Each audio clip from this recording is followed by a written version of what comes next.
Well, hello, everyone. My name is Eric Eichhoff, and I serve as the Director of Alumni Operations at John Carroll University. Thank you for joining us this evening for the next installment of the John Carroll University Alumni Author Series. The Alumni Author Series was launched in November of 2020 as a way to highlight those who have written books, articles, poems, screenplays, and other written works within the John Carroll University alumni community. This evening, Frank Castelli, a member of the class of 1973, will share his book, Just Show Up, Antidote to Corporate Kool-Aid. In this highly personal memoir, Castelli presents an antidote to the corporate Kool-Aid. He reflects on his life, his career, his shortcomings, and his successes, offering readers principles, pearls of wisdom, and personal alternate behavior and ways to achieve both professional and personal goals. This book is about sharing a lifetime of experiences that molded him into the person he became. It is now my pleasure to introduce Frank Castelli, member of the class of 1973. Frank was born in New York City and currently resides in Northern Virginia.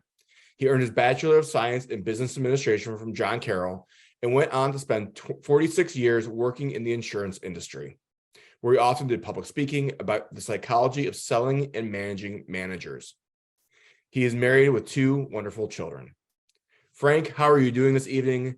Thank you so much for joining us and being willing to share your wonderful book with us. How are you doing? And would you like to tell us a little bit more about yourself? I'm doing fantastic. Thank you very much for the opportunity, Eric. I thoroughly enjoy it. I really enjoy mixing with the John Carroll alumni group and even the current students when they have the time to give you a call and ask you for money. It's really great to find out that the school really hasn't changed. I'm doing my 50th year, graduate. So it's my 50th year reunion. I am going. So maybe if any of you are there, you can you recognize me, say hi, and just like at school, walking the quad. Hi, Frank, how you doing? So about the book really is just a promise kept.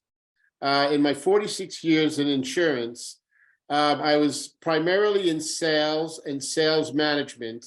And then when I had to do my home office tour, I was actually the manager, the director of management, sales management development, and recruiting and selection. So I had a dual role when I was in Columbus, and I had to put on schools and train people who wanted to become managers who were managers for 5 years, managers who were managers for over 10 years. So we had a basic school, an intermediate school, and an advanced school.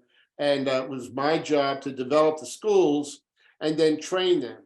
We did such a good job in the schools that I was often asked that can I have a copy of what you went over today, the project that you went over today? And then somebody suggested that I keep a journal. And in addition, when I got into the higher management positions and had to give speeches at conferences, if you're in sales, if it's not motivational, you shouldn't be up there. So everything I did in training, first was my intent was to educate, then inspire, just have people say, yeah, that's the right thing to do. Where you really felt good is when they went from so they got educated, you informed them, you inspired them, but then you motivated them to change their behavior to make their lives better. And that's what really turned me on. So I was constantly asked, keep a journal. Here's every speech I ever made in conferences. And here is my journal. And here is every speech I'm not going to take it out, it's too big. Every speech I ever went to where I took notes on what was going on and how it was going on. So so now I retire in 2019 and everybody's expecting a book. And I go, wait a second, I just retired in June of 2019. And they said, no, you promised us. So I sat down and I took out the journals and I said, how am I going to let people get to know me? So the first parts of the book is really my life, experiences in my life, occurrences in my life, things that happened in my life that changed the way I did, sometimes bad, sometimes good. But then you reflect upon them and you say, wow, this is what it's all about. How many times at John Carroll did we hear To whom much is given, much is expected. You hear that and you just say, okay, I got it, but you don't have it. Many, many years later, you fully understand to whom much is given, much is expected. And then what is really, really, really important to you, and how it is important. So that's how the book came about. And just as Eric said, it's just the experiences that I had from growing up to my name, how I got named Francis Anthony and not Francis Aloysius, right on through, my mother teaching me the basics. Some core things in the book. Do what's right, do the best you can, treat others like you'd like to be treated. That's what my father's rule was when we reached the age of reason. So if anything occurred, he would ask us, did you do what was right? Yes. And then older on, when I applied that to people that I was managing, especially when there was not confrontation, but problems with agents, I said, did you do what was right? Yes, I did. Did you do the best you could? Frank, at the time that I did it, yes, I did. It's the company that made the mistake here. And I said, did you treat others like you'd like to be treated? And they'd say yes. And they were right. I'd go to the company and say, you haven't got a case against this agent. It's the company that blew this one. And then I got noticed by managers in the company saying, wow, we told you to terminate somebody and you said, no, you're not. And that actually gave me a lot of credibility. And I realized that I learned that at John Carroll, the Socratic way of teaching. I've told people in selling, never, ever, ever, ever make a statement when you can get to the same place with a question. And that's what you learn, and that's how you learned it. So that's a little prelim on how the book came about. I had no idea it would gain the traction it did, except the original people I gave it, they had blogs and they wrote to their people and said, you got to get this book. I know this guy, I've heard this guy, and that's how it took off. So here we are. Awesome. Well, thank you for sharing that. And I should have mentioned, Frank was kind enough to send me a copy of the book. It's an amazing read. I really, really enjoyed it. And I have a couple of questions that I prepared for Frank and I's discussion. If you have questions, go ahead and use the chat box. And then what I'll do is I will go ahead and ask Frank those questions on your behalf after we get through some of the questions that we've already talked about a little bit. So Frank, the book is called Just Show Up. How did you come up with that title? And how did that statement work into your own philosophy and advice? Okay, so it wasn't quirky. It was basically people want to accomplish things in their life. If you want to accomplish something in your life, if you can conceive what you want to do and you believe it, there's a big question on, there's questions I would ask, do you really believe it? Then you can achieve it if you take the time, but it all starts up with just showing up. You aren't the first person that asked that. I have a big smile on my face because when other corporations have asked me to talk, they say, what's this just show up about? What does that mean? What's just show up about? It means that's the starting point. Show up and be prepared to do what you want to do and how you want to do it. Now, it's not just showing up. So one of the things, before you show up, make sure that you expect the best in all that you do. Really, you meet people in your life, you have experiences in your life, certain things you've learned in your life, you've studied things in your life that really make you who you are. But the bottom line is, if you're not going to do anything about it, nothing's going to occur. So if you, like I said, if you can conceive something and believe it, you can achieve it. However, expect the best in all that you do. Make every event a great event. So we're on tonight. We're not going to have this opportunity ever again. If you have a question, make sure you ask it. Make every event a great event. I didn't study for this because, mostly what we do comes from the heart. So you can if you think you can. We become what we think about most of the time. If you think about being creative, you will create things. If you think about being productive, you will produce. If you have a clear understanding of what success is for you and you work towards it, you will achieve it. And I'm not even talking about money. I'm talking about, what's a good word? I'm talking about significance. If in your work you find out that you have been significant to somebody else, that it changed their life for the better, that's way, way, way more rewarding than whatever you're going to make. I've never met a person that went after money, and I've met a lot of people. I mean, there were times where I was in charge of 700 plus agents, 40 sales managers, 5 regional sales managers. Anybody that was running after money was never going to make enough. The people that were running after significance, all it takes is 1 or 2 times that you've changed somebody's life, and that makes it all worth it. So, you can if you think you can. And then in that conceiving, believing, and achieving, develop a stream of consciousness. Let it encircle you. Let it encompass you. It becomes critical that you think positively, because if you think positively, of course, everybody knows about endorphins, and you'll start doing things. And you'll start doing things with positive expectation. So you're not only thinking positive, but now you have positive expectation. And the more you do that, the more focused you are, the more you are aware. I put in the book, I don't believe in coincidences. I really don't. I really believe that every one of us have been given talents that nobody else has. It makes makes us unique. So God gives us these talents. That's his gift to us. Our gift to him is how we use those talents, positively and negatively. Do we make the world a better place? Do we make people better people? Do we give people, the opportunity to learn what you've learned and feel what you feel? And never say never. So in just showing up, again, expect the best. You can if you think you can. Develop a stream of consciousness. Understand, by the way, we're going to make mistakes. Mistakes are good. By overcoming your mistakes, you learn.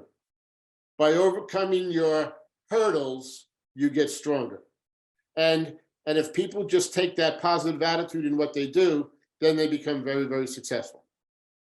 I think 2 of those things that really resonate with me, mainly one, because I live in the event space. So that's what I do pretty much every day is events. So I love to make the best of make the event the best you possibly can.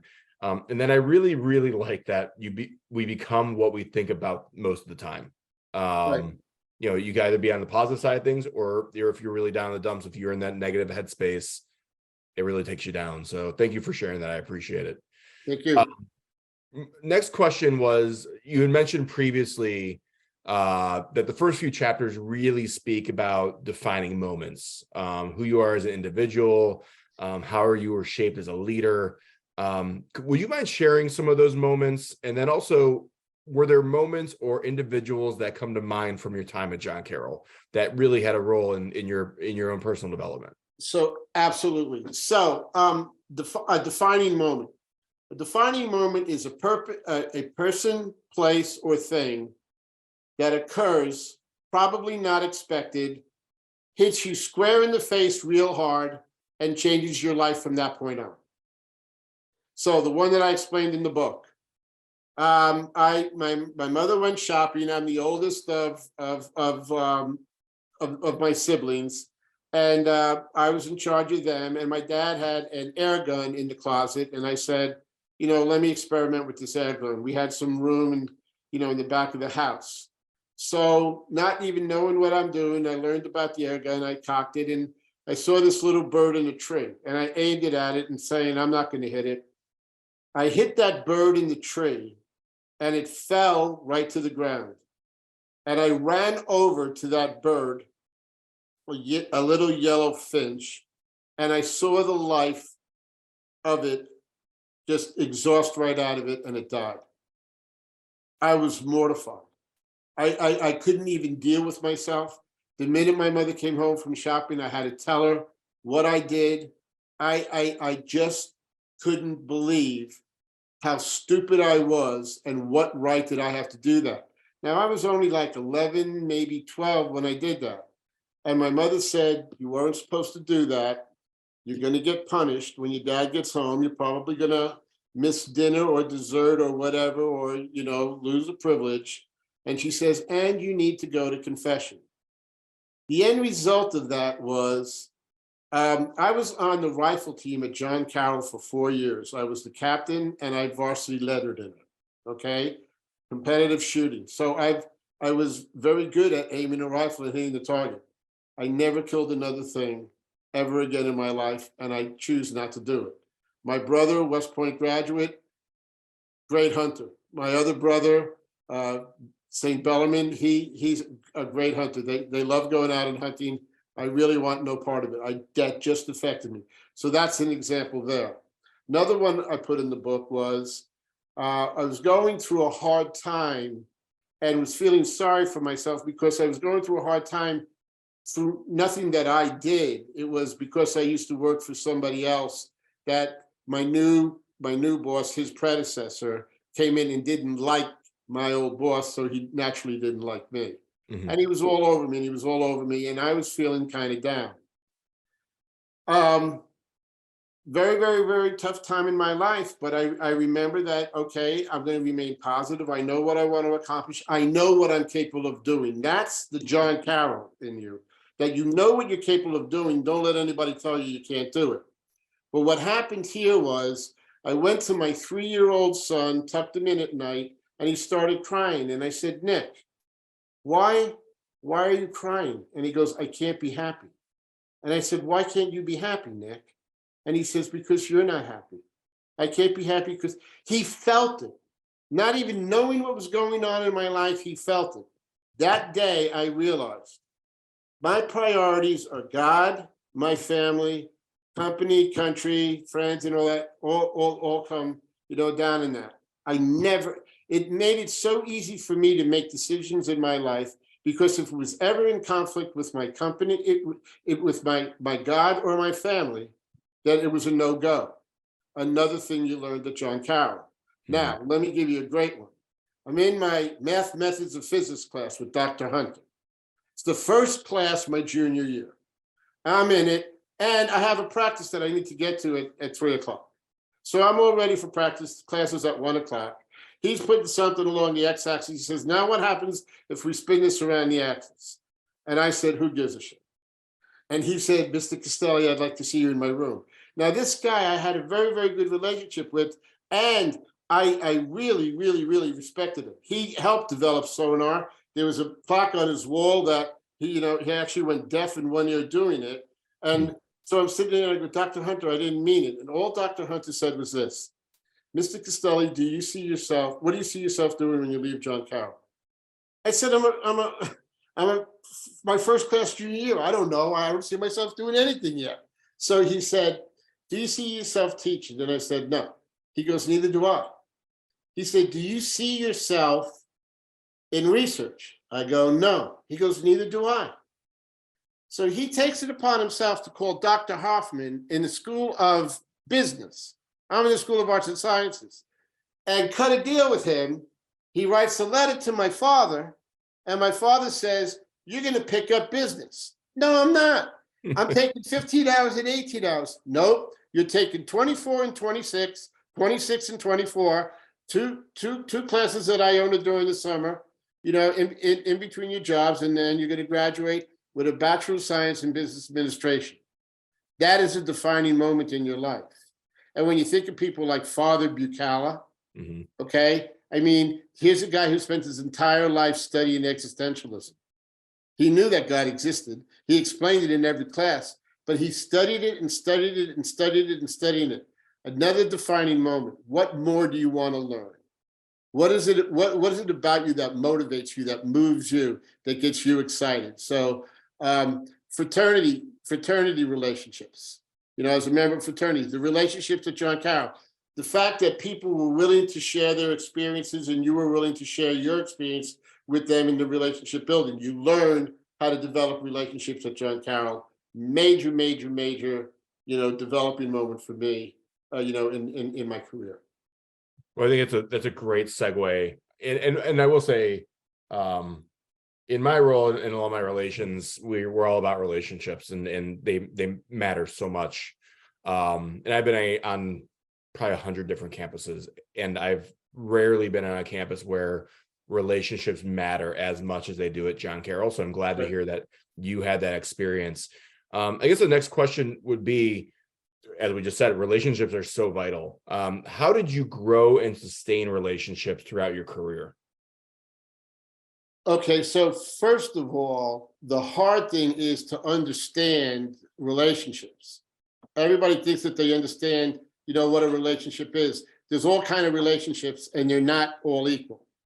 So, so it's very easy to say the core of a relationship has three main components.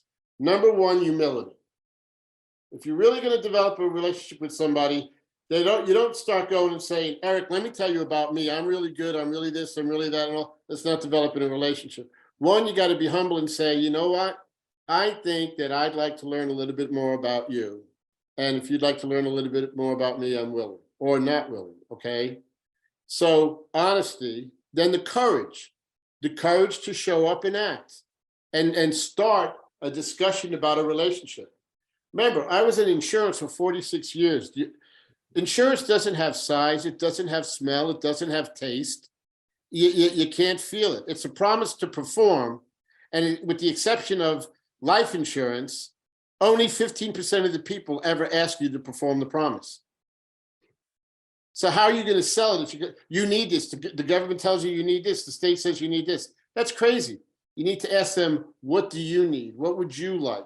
What is it going to take for you to be able to put your head on the pillow at night and know that when good things happen to bad people, as far as your assets, we have them protected. But let's talk about, after courage, then there's honesty. The only way a relationship can work is if there's pure honesty. So in relationships, and I actually did a blog on this, it's not in the book. First thing you have is an acquaintance. So everybody that's on this Zoom meeting tonight, we're acquainted. You know my name, I know your name. You may be interested, you may not be interested. It's strictly an acquaintance. It's the most basic type of a relationship. We know each other. I may get to learn more about you. It may be from you or from other people, but it's just an acquaintance. Then you have pals, not friends, pals, like a pen pal. Okay, let me tell you a little bit about me, or let's discuss this subject. And I'm interested about the subject. But then that leads to friendship.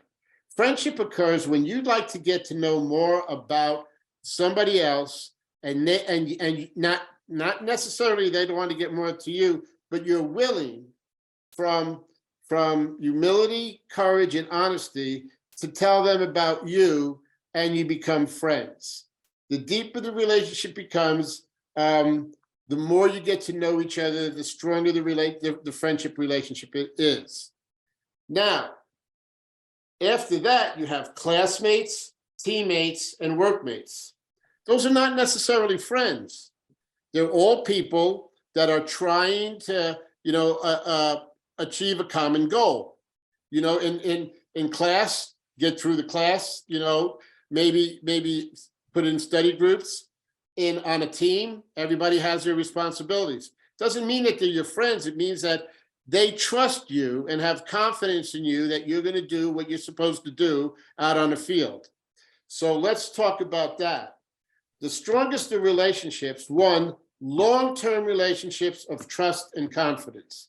Those are three separate things. Long-term. If you really, really want a relationship, you don't say, well, this is going to last for a year or two.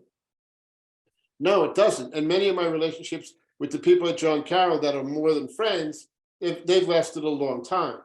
And we cried together, we played together, we bled, we healed, we did all of that stuff.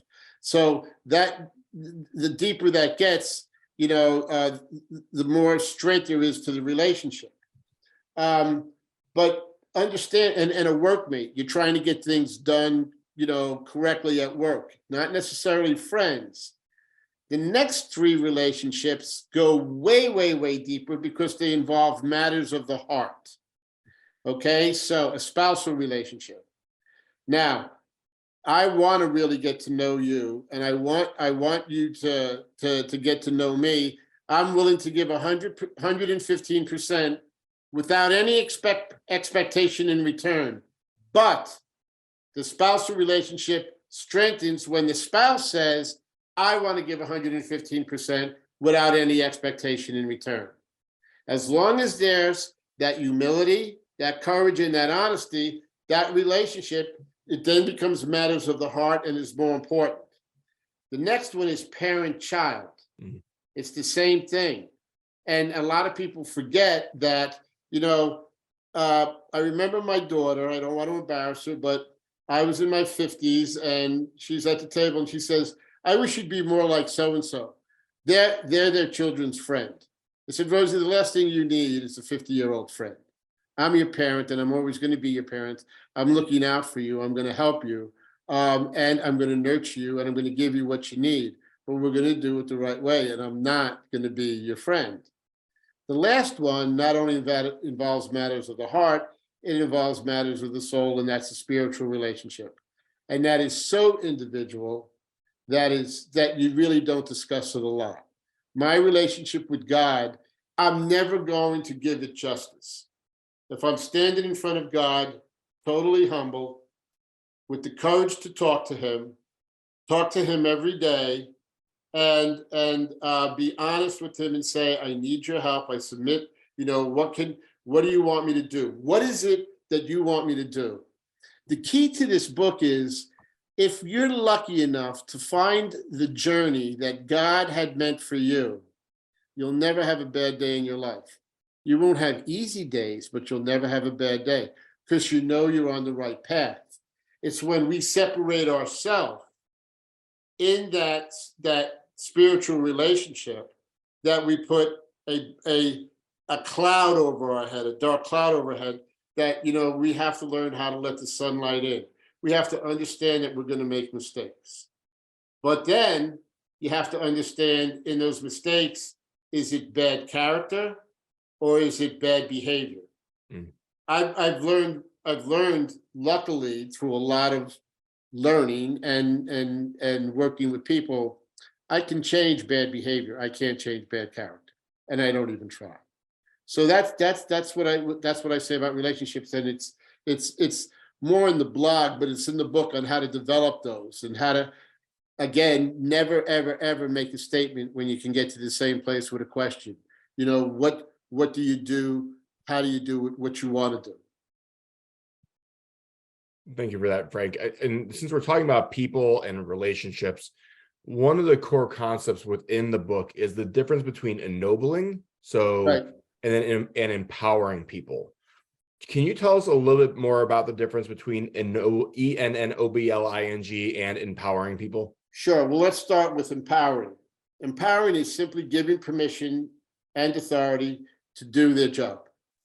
So they're working for me. I'm giving you permission to do this. I'm giving you the authority to do this, and they're going to do their job. It's enabling. Empowering is enabling. Now, you can enable people badly too. You can, for sure. When you enable people, you enable them to do things incorrectly, but and not say anything. But that's enabling. Ennobling takes it to a completely different level. So instead of giving permission people, you elevate and exalt them in their positions. You say, you got it. It's your position. What do you want to accomplish? How do you want to accomplish it? What can I do to help? You let them rule themselves. I'm not going to manage you. You rule yourself in this position. You tell me what you want to accomplish. Because if you only do what I'm telling you to do, then we're never going to grow, where we can, where the possibilities are in growing. Yeah, you let them take ownership to their position, to their job, to their desires, to their dreams. You let them take their own accountability. So they're not accountable to me, they're accountable to themselves, which is a completely different scenario than being accountable to somebody else. And you let them take responsibility. I'm not going to tell them what their responsibilities are. I've had people say, if it is to be, it is up to me. Yeah, but I'm here to help you. And this is what I want to do. So what does that develop? That develops the person a sense of pride, not a boasting type of pride, a pride in, hey, I feel good about myself. I'm in this job, I'm doing it. And, Frank's there to help me out and is giving me free reins on what I'm going to do. It also builds their character. And when you can build positive character in people, it is an amazing thing. You see it in front of your eyes and you say, wow, this is where we need to be. There becomes an instant desire to excel, fully using all the talents that they have, being creative and working to get to where they want.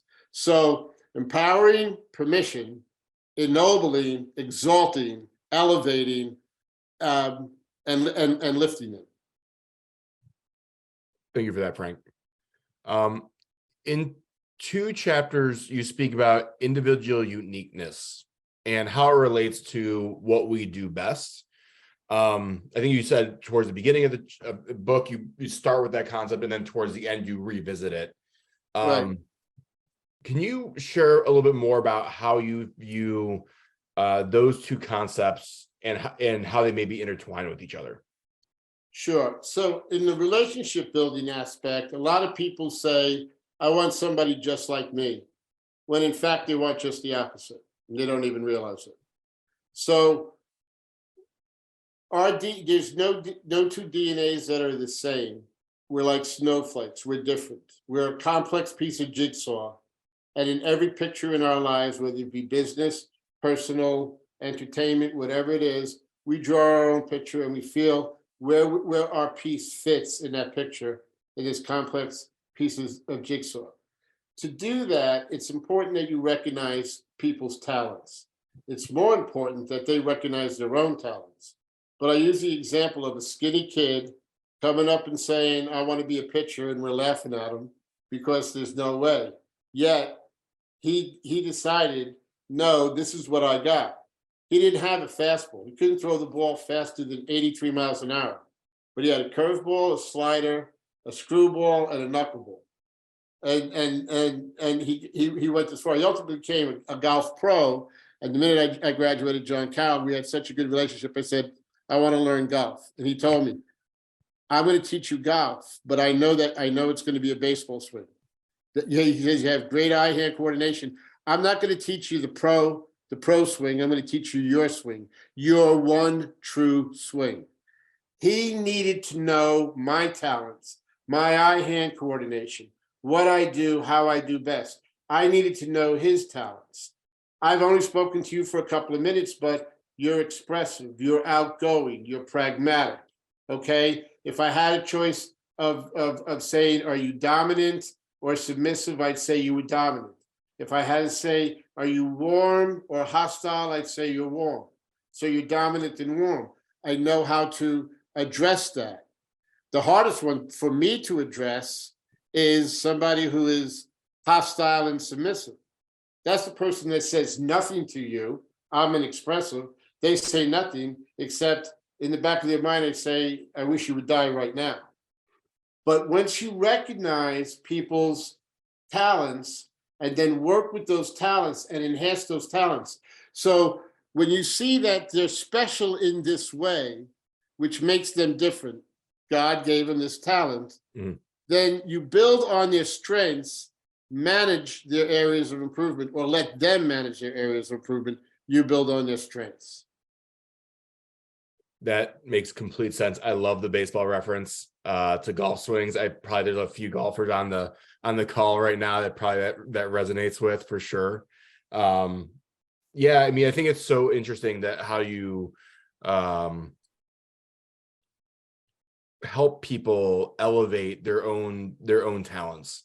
I think there are a lot of times that people don't even know that they have those talents. So if you can help them unlock those things, they can just excel and succeed. Yeah, remember that thing, humility? The world has enough Frank Castelli. I want to meet people who are not Frank Castelli, and then say, how can they help me? What can I learn from them? How can I be more in tune? No coincidences. God has a path for us. I truly believe this. Okay, one of the talks that I gave that I got unbelievable feedback and texts on was, we have the ability while we're alive to write our own epitaph. What do you want on your tombstone? Mm. Do I want Francis A. Castelli, 1951 to whatever, loving father and husband? It's got to be better than that. It's got to be more significant than that. God wants us to do more than that. So how am I going to get there? I'm going to get there by understanding other people and letting them know that I'm willing to share myself if you're willing to share yourself, because I think I could learn a lot from you. There isn't a person on this call tonight that if I got to sit down with and ask them, tell me a little bit about yourself. And then all of a sudden you say, wow, okay, well, tell me this. Well, what would you do here? How about just asking a member, to go out on a date?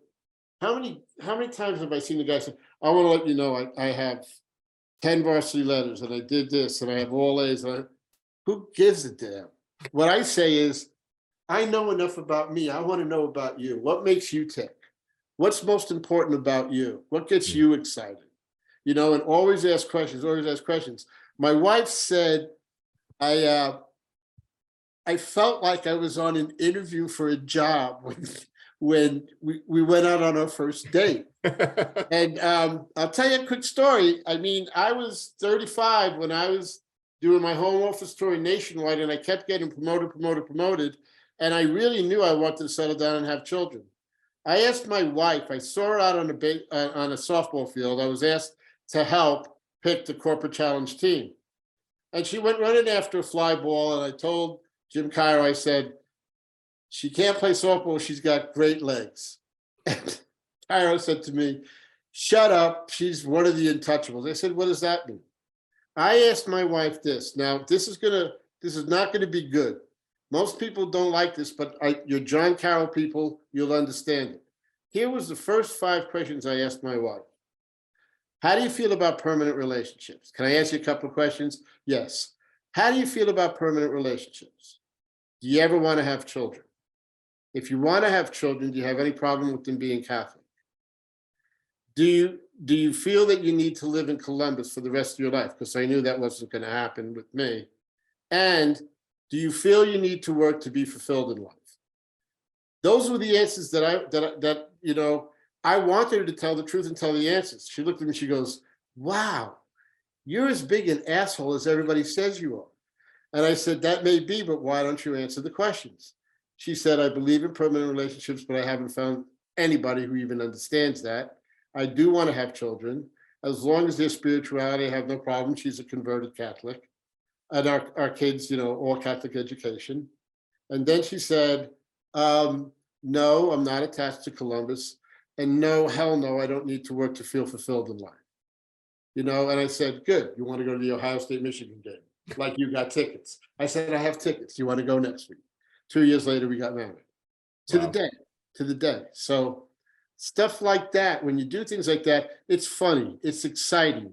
It works. You expect the best. You look forward to things, and that's some of the stuff I put in the book and in my training and in talking with other people.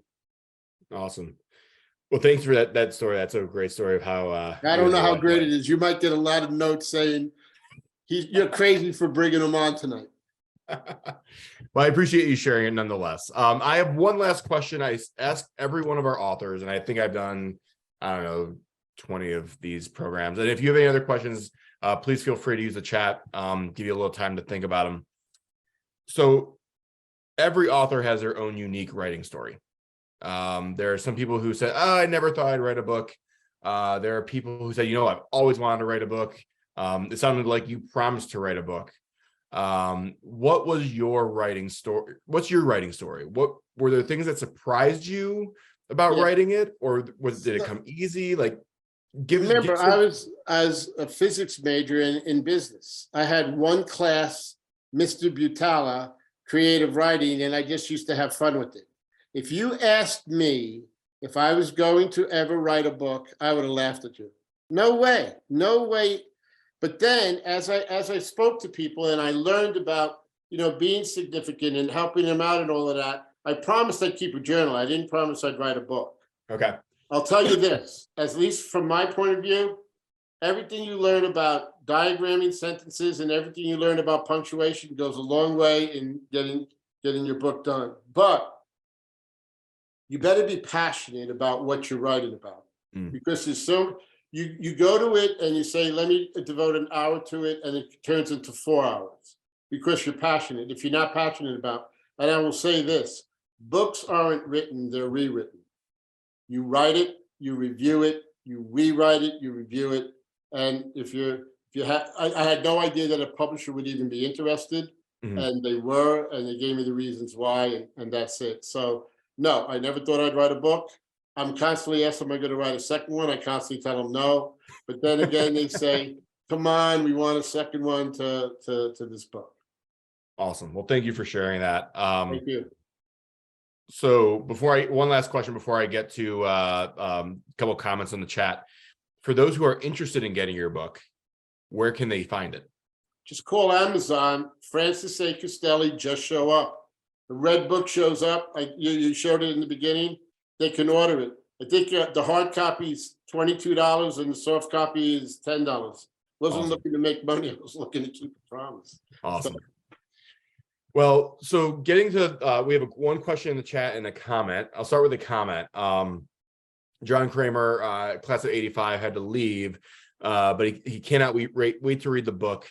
Really enjoyed the program, and hope that he gets a chance to meet you at some point. So, and then Mark Molnar said, if you have a relationship with someone with bad character, what do you do about it? Do you have to end it because they can't change, or can you learn to coexist? Okay, so if there's a part of my confession that I am very aware of, if I find somebody is of bad character, I tend to avoid them. Now, remember, you got to go pretty far to get to bad character. Bad behavior is one thing, but bad character means that you're manipulative, you lie, you cheat, you steal. I'm not, I don't know. That doesn't mean I'm not damning them.